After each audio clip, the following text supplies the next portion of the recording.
வணக்கம், இது முருகஸ் கிச்சன். இன்றைக்கி நம்ம டிஃப்ரெண்ட்டாக வெண்டைக்காய் புளி குழம்பு செய்ய போகிறோம். இந்த வெண்டைக்காய் புளி குழம்பு வந்துட்டு நார்மலான வெண்டைக்காய் புளி குழம்பு மாதிரி இல்லாமல் இது ரொம்ப டிஃப்ரெண்ட்டாக இருக்கும். அந்த வெண்டைக்காய் புளி குழம்பு வாங்க இந்த வெண்டைக்காய் புளி குழம்பு எப்படி செய்யுதுன்னு பார்க்கலாம். வெண்டைக்காய் புளி குழம்புக்கு வெண்டைக்காய் நம்ம ஃபஸ்ட்டு வதக்கிக்கலாம். 1/4 கிலோ வெண்டைக்காய் எடுத்திருக்கேன். இப்போ நம்ம இதை வதக்கலாம். இதில் 2 ஸ்பூன் நல்லெண்ணெய் விட்டு வதக்கலாம்.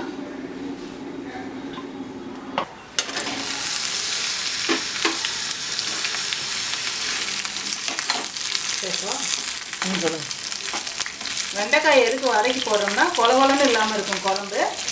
வதக்கி போடுறப்ப நல்ல டேஸ்ட்டும் ரொம்ப நல்லாயிருக்கும்.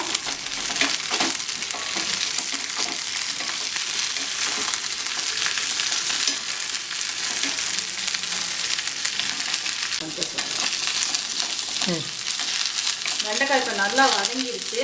இந்தமாரி நல்லா சுருங்குற அளவுக்கு வதக்கிக்கோங்க. இந்த லைட்டாக செவந்துருக்கு பார்த்தீங்களா, இந்தமாரி இந்த அளவுக்கு வதக்கிக்கோங்க.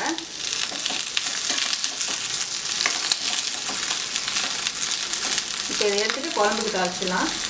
5 ஸ்பூன் நல்லெண்ணெய் விட்டுக்கிறேன்.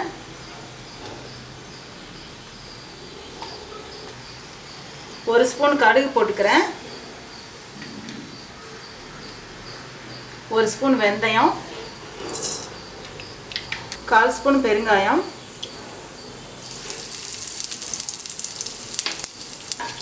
இது பொரியட்டும். 20 சின்ன வெங்காயம் எடுத்திருக்கேன். அது பொடியாக கட் பண்ணி போட்டுக்கோங்க.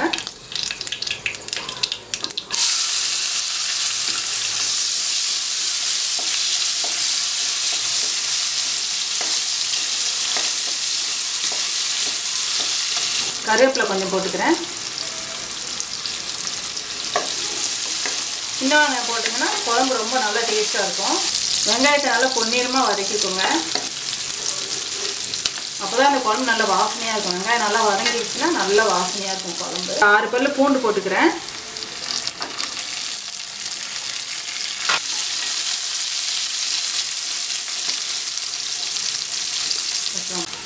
வெங்காயமும் பூண்டும் வதங்கிடுச்சு. 3 தக்காளி பொடியாக கட் பண்ணி வச்சுருக்கேன்.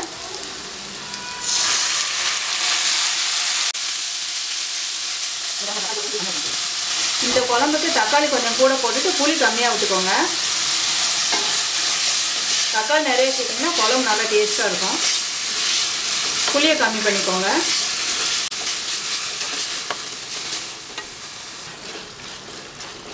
தக்காளி இந்தமாரி நல்லா தக்காளியும் வெங்காயமும் தெரியாத அளவுக்கு நல்லா கிரேவி மாரி வர அளவுக்கு வதக்கிக்கோங்க தக்காளி வெங்காயத்தையும். இப்போ நம்ம வதக்கின வெண்டைக்காய் இது கூட சேர்த்துக்கலாம்.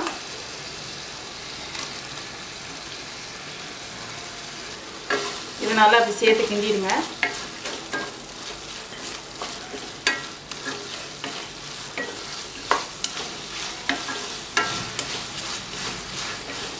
இப்போ இது வதங்கிட்டு இருக்கட்டும். நம்ம குழம்பு கூட்டிடலாம். இந்த 1 மூடி தேங்காய் பாதி சைஸ் எடுத்து நான் அரைச்சி வச்சுருக்கேன். இது நல்லா அரைச்சி எடுத்துக்கிட்டேன் நான் தேங்காயை டேஸ்ட்டாக.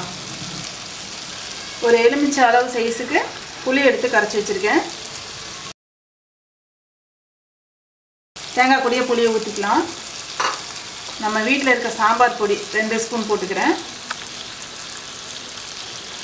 நல்லா ஃபுல்லாக ஸ்பூன், இந்த ஸ்பூனுக்கு 2 ஸ்பூன் போட்டுக்கிறேன். இது மூணுத்தையும் நல்லா கலந்து விட்டுக்கோங்க ஸ்பூன் வச்சு.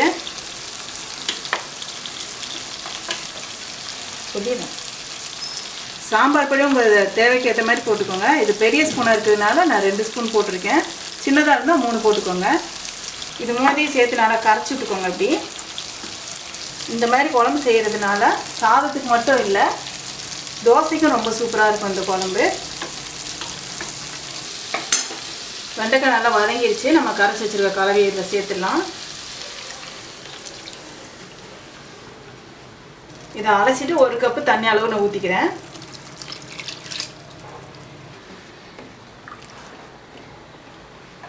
உப்பு இதுக்கு தேவையான அளவு போட்டுக்கிறேன்.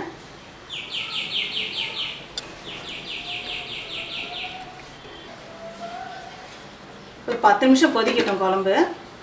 10 நிமிஷம் ஆயிடுச்சு. நம்ம திறந்து பார்க்கலாம். சூப்பராக வெண்டைக்காய் புளி குழம்பு ரெடி ஆயிடுச்சு. பாருங்கள், சூப்பராக இருக்குது குழம்பு. இதில் கொஞ்சமாக கொத்தமல்லி தூவிட்டு இறக்கிடலாம். இந்த மாதிரி நல்லா சுட சுட சாதம் வடிச்சிட்டு இந்த மாதிரி வெண்டைக்காய் புளிக்குழம்பு வச்சுட்டு இதுமாரி அப்பளம் பொரித்து சாப்பிட்டு பாருங்கள், ரொம்ப சூப்பராக இருக்கும். அப்பளம் மட்டும் இல்லை, ஜவ்வரிசி வத்தல், அரிசி வடம் இதெல்லாமே நல்லாயிருக்கும் இந்த குழம்புக்கு. இந்த குழம்பு சாதத்துக்கு மட்டும் இல்லை, தோசைக்கு ரொம்ப நல்லாயிருக்கும். இது ரொம்பவே டிஃப்ரெண்ட்டாக இருக்கும் இந்த குழம்பு. நீங்களும் இந்த வெண்டைக்காய் புளிக்குழம்பை வீட்டில் பண்ணி பாருங்கள். இந்த வீடியோ பிடிச்சிருந்துச்சுன்னா லைக் பண்ணுங்கள், ஷேர் பண்ணுங்கள், முருகஸ் கிச்சனுக்கு சப்ஸ்கிரைப் பண்ணுங்கள்.